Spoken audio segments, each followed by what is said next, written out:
விழுப்புரம் மாவட்டம் செஞ்சி அருகே அரசு பேருந்து மற்றும் தனியார் பேருந்து நேருக்கு நேர் மோதிய விபத்தில் 4 பேர் படுகாயமடைந்துள்ளனர். இதுகுறித்த கூடுதல் தகவலை செய்தியாளர் பூமிநாதன் வழங்கிட கேட்கலாம். பூமிநாதன், வணக்கம். மேலும் தகவல்களை சொல்லுங்க.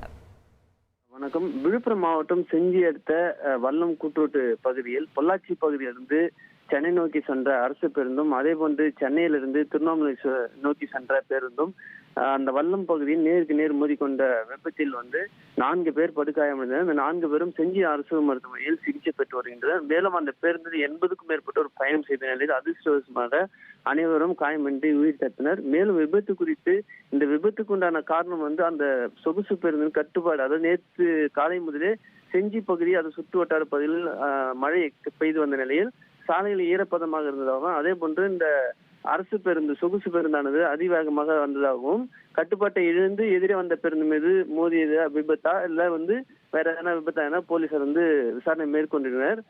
போக்குவரத்து, இந்த விபத்து காரணமாக திண்டிவனம் மற்றும் விழுப்புரம் சாலை பகுதியில் போக்குவரத்து பாதிப்பு ஏற்பட்டது. திருவண்ணாமலைக்கும் திண்டிவனம் சாலையில் போக்குவரத்து பாதிப்பை சரி செய்யும் வகையில் செஞ்சி போலீசார் கிரேனை வைத்து இரு பேருந்துகளை சாலை ஓரம் நகர்த்தி போக்குவரத்தை சரி செய்தனர். விபத்து குறித்து செஞ்சி போலீசார் விசாரணை மேற்கொண்டு வருகின்றனர்.